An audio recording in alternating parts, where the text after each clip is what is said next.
Selamat malam Mbak, masuk konten ya. Jadi jangan sebutkan nama siapapun dalam percakapan kita kali ini. Oke, Gimana? Pripun baik? aku mau nanya itu Kak C, kan aku kan mau ngajuin nikah. Ini besok kan aku mau ke KJRI kan. Siap. Terus aku kan mau ini, apa namanya, kata bos aku itu aku disuruh notice kan, notice. Tapi nunggu apa?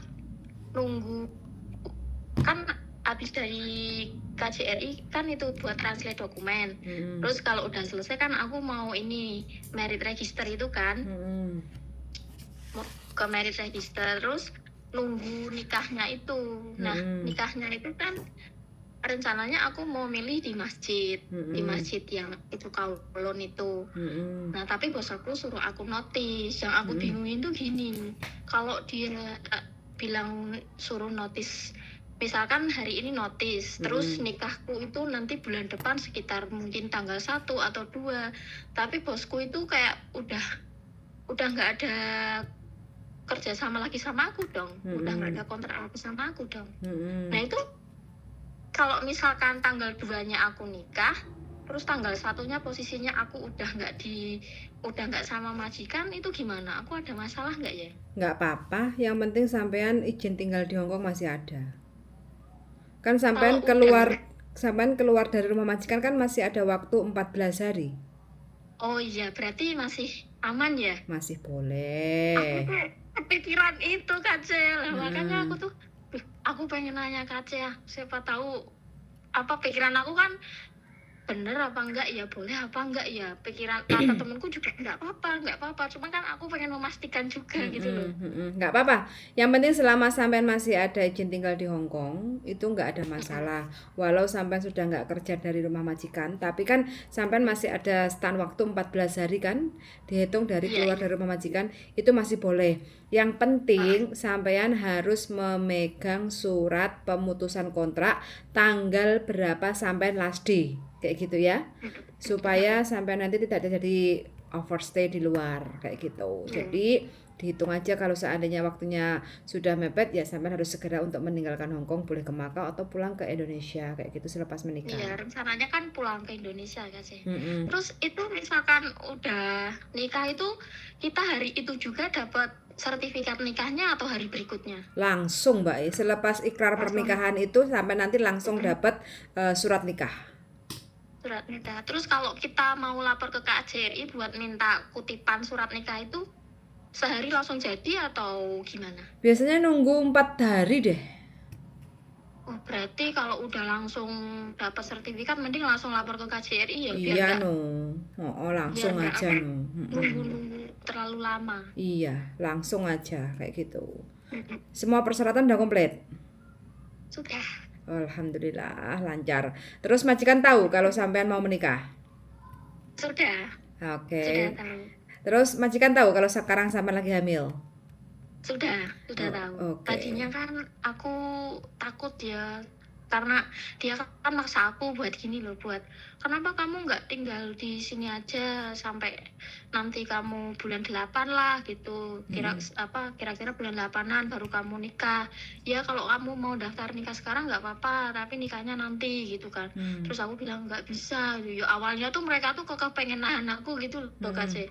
Tapi kan aku tetap kekeh nggak bisa aku. Terus dia tuh nanya aku, terus kapan kamu mau nikah? Ya aku minta pasporku dulu sama kontrak kerjaku, aku mau translate dokumen, aku bilang gitu kan.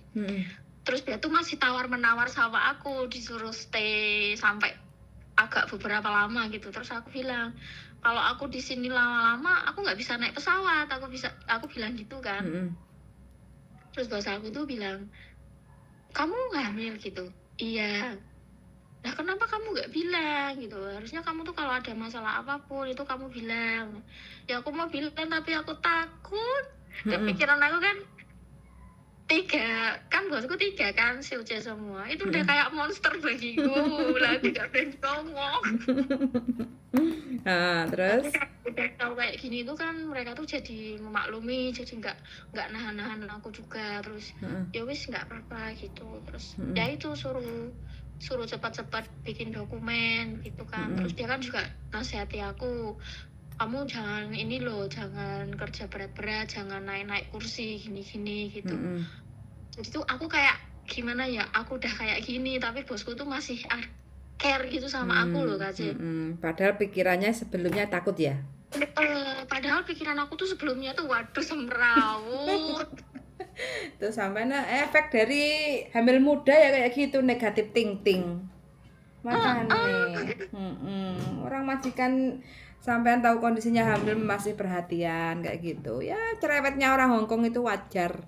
Namanya juga majikan bos kayak gitu kan. Artinya kan kalau seandainya kondisi sampean hamil dengan sampean dikasih tahu jangan naik tangga, terus jangan naik kursi kayak gitu kan, terus jangan kerja berat-berat, itu kan sebuah bentuk perhatian kayak gitu kan. Jadi ya alhamdulillah lah diberi kemudahan sebelum sampean melangsungkan pernikahan kayak gitu. Mudah-mudahan nanti sampean bawa aja ya itu persyaratan semuanya untuk translate ke KJRI.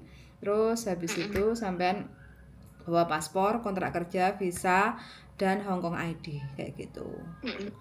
Datangnya pagi aja, sekitar pokoknya sebelum jam 10 lah kayak gitu, supaya nanti segera untuk bisa dibantu untuk proses translate-nya kayak itu, gitu. Aku lupa lantai berapa ya? Paling atas pokoknya, lantai 4. Lantai 4. Nah sekarang kandungan sudah berapa? 2 bulan? 7 minggu. 7 minggu berarti berapa? Hampir 2 bulan hampir ya? 2, iya. Oke lah, itu kan masa-masa rawan kan, jadi sampai harus lebih istilah relax lah, jangan terlalu stres. Intinya jangan terlalu stres kayak gitu aja, santai, dinikmati aja perjalanan hidupnya kayak gitu ya. Iya. Terus aman. Kasih, aman. Sama suami aman kan? Aman. Ini besok juga sama dia. Oke, alhamdulillah. Orang tua mengizinkan toh? Kasih izin kan? Ridho kan? Nikah? Iya, udah. Sebelum-sebelumnya kan masih membagongkan toh? Orang tua tidak mengizinkan. Itu masih membangunkan gara-gara dokumen itu loh. Oke. Berarti orang tua udah aman, lancar, ngasih restu, tinggal melangsungkan hari H aja ya. Oke, nama semuanya sama ya, dokumen Indonesia sama paspor Hongkong ID semua sama ya? Sama kasih. Oke, sip lah. Kebetulan aku nggak ada yang dirubah-rubah sih, jadinya tuh aman ya. Very good pokoknya. Masih muda kan sampean? Berapa? 25? 27. Oke, sip lah pokoknya. Jalan 28. Masih strong, masih kuat, dikasih hadiah terindah di bulan Ramadan, diberi kemudahan kayak gitu kan ya. Mudah-mudahan lancar sampai hari H, sampai nanti sampai proses visa dependent, bisa balik lagi ke Hongkong, jaga baby dengan baik kayak gitu. Iya. Kalau bisa sih nanti, kalau bisa sih diusahain aja kalau bisa babynya dilahirkan di Hongkong kayak gitu kan. Jadi kalau seandainya sekarang 2, nanti proses taruhlah visa sampean taruh kasarannya paling lama 2 bulan ke 3 bulan kayak gitu kan. Jadi usia kandungan kan sekitar 7 bulan. Jadi kalau visanya masih bisa, ini enggak aku usia kayak segitu tuh masih bisa naik pesawat enggak ya? Pokoknya 7 bulan masih bisa lah. Kalau 9 itu biasanya 8, 9 itu yang harus ada surat dokter. Harus ada surat dokter kayak gitu. Jadi kalau bisa sampean nanti sampean punya check up di Hongkong aja, biar nanti sampean dikasih terbang kayak gitu. Aku ada jadwal untuk check up lagi di Hongkong kayak gitu. Ini surat rujukannya kayak gitu. Nanti kan supaya sampean bisa dikasih masuk ke Hongkong. Gitu. Sudah. Berarti nanti kayak sebelum aku pulang itu aku mending ke dokter minta surat izin terbang apa enggak ya? Kalau ke Indonesia sih nggak usah, karena kan masih 2 bulan. Cuma nanti waktu sampean check in sampean bilang kalau sampean lagi hamil, biar sampean posisinya ditaruh dikasih tempat duduk yang nyaman kayak gitu.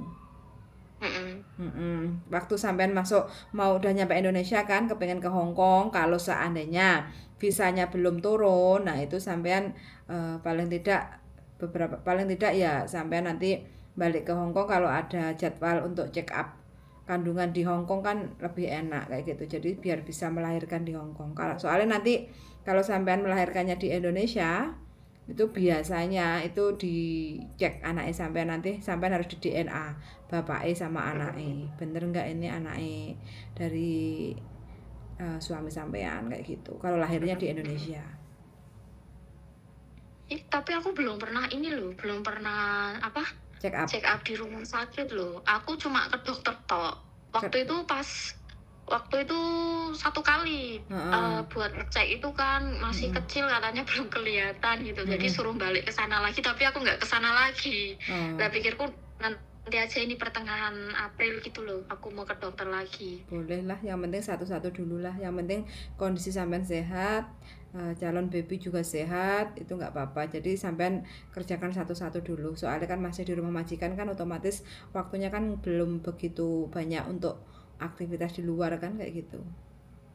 Masih terbatas. Nggak apa-apa. Jadi nanti bisa ini loh, bisa diatur selepas sampean keluar majikan, sebelum pulang check up dulu kan bisa. Iya benar. Wes sehat Tapi selalu. kalau check up di dokter nggak apa-apa ya? Kalau nggak di rumah sakit? Nggak apa-apa Mbak, yang penting dokter kandungan sampai nanti kan ada dikasih surat kan, nah itu sampai dikumpulin aja suratnya kayak gitu, jangan dibuang. Jadi tentang check up tentang si calon bayi ini, yang penting selama sampai check up kandungan itu selalu disimpan aja resinya kayak gitu. Kayak gitu. Tapi yang kemarin tuh kayaknya nggak tahu suratnya ada apa enggak ya, aku cuma ini USG. Nah itu kan ada suratnya juga toh, ukuran bayi sekarang berapa senti. Fotonya itu. Nah itu kan pasti ada, terus berapa minggu itu kan pasti ada toh Mbak. Iya Nah, yang tak simpen itu. Nah itu harus disimpan aja, nggak apa-apa. Nanti kan kalau nanti usia kandungan 3 bulan atau 4 bulan kayak gitu kan, check up lagi itu kan juga sampean simpen kayak gitu loh. Oke. Aman wis, nggak ada masalah. Mudah-mudahan lancar kayak gitu ya. Amin. Pokoknya setelah curhat yang waktu itu tuh wis Plong. lega rasanya. Enggak semrawut kayak awal-awal gitu loh.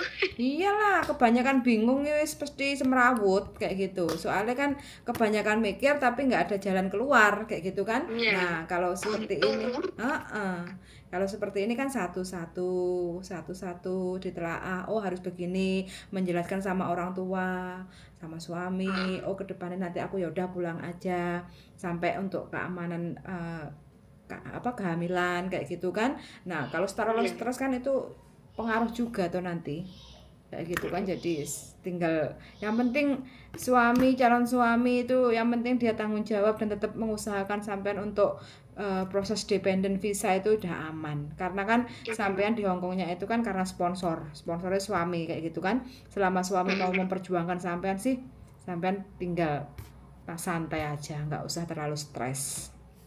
Iya. Gitu ya. Pokoknya terima kasih atas semua saran-sarannya. Terima kasih udah ngasih saran untuk begini-begini. Jadi pikiran aku tuh udah nggak kayak awal-awal. Iya wes, pokoknya sampean harus lebih tenang, lebih santai, lebih rileks kayak gitu. Supaya jalan prosesnya sampai diberi kemudahan, kelancaran kayak gitu ya kan. Harapannya seperti itu.